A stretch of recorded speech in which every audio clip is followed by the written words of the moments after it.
Donc, vous pouvez vous asseoir, prenez place, s'il vous plaît. Et pour elle, il n'y a pas lieu de polémiquer sur l'amalgame, qu'elle utilise souvent. Allez, moi je me prépare aussi.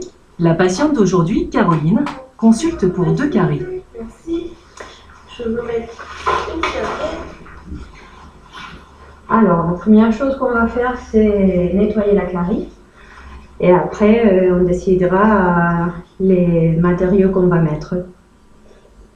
Le docteur Rodriguez a le choix entre 2 matériaux.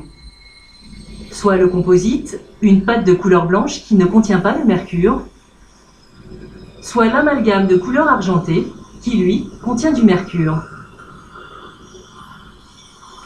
Ok, donc maintenant on va faire une amalgame. La dentiste a choisi de poser un amalgame sans consulter sa patiente. L'assistante va alors préparer des petites capsules. Expliquez-nous ce que vous faites. Donc ça, c'est une capsule d'amalgame, d'accord. Donc je l'enclenche dedans. Voilà.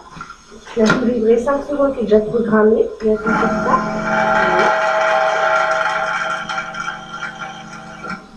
Elle contient quoi, la capsule? De l'amalgame.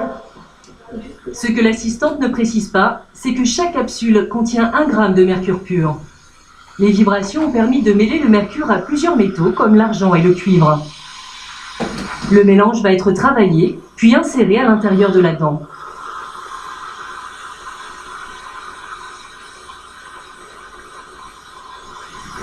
Et on vient à bouche et on le met.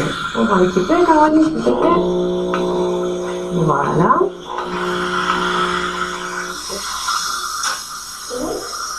Et on comprime. Le principal intérêt de l'amalgame est son faible coût. Il est 4 fois moins cher que le composite. C'est fini, on va voir un petit peu l'occlusion. Ça a été, Caroline? Oui. Pour les patients, l'amalgame est donc la solution la plus économique. Madame, merci. À la prochaine. Docteur. Caroline va rentrer chez elle sans savoir réellement ce que contient son tout nouveau plombage. Le docteur Rodriguez et son assistante informent-elles les patients de la présence de mercure? Et les patients, ils vous demandent est-ce que ça contient ou pas? Non, on ne parle pas en général parce qu'ils ne nous le demandent pas, mais il n'y a pas de problème à montrer. On a la petite feuille avec tous les médicaments, on montre, il n'y a pas de souci. Pour ça, c'est pas la composition des Oui, oui. Ça, vous pouvez montrer ou pas? Oui, bien sûr. Finalement, la notice est introuvable et la dentiste revient avec la boîte d'amalgame. Je pense que je l'ai dans ma... Ici, mais sinon c'est ça. Là, il y a la tête de mort quand même. Voilà. Pourquoi? Mais ils sont obligés de le mettre. De mettre la tête de mort? Voilà, c'est législation. Pourquoi? Ah ben je sais pas, c'est pas moi qui fait la législation. Visiblement, la dentiste semble très peu informée de la toxicité du mercure.